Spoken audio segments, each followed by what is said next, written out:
What's the meaning of covering?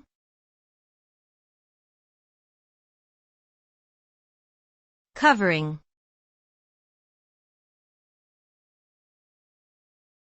Covering.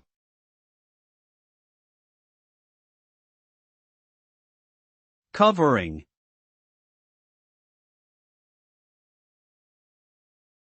Covering.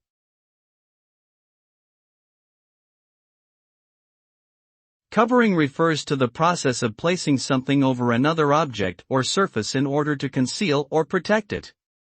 This can include using blankets, sheets, tarps, or other materials to shield an item from the elements or keep it hidden from view.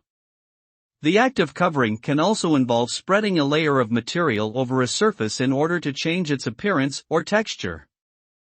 Overall, covering serves as a versatile tool for safeguarding and modifying objects and spaces in a myriad of different ways.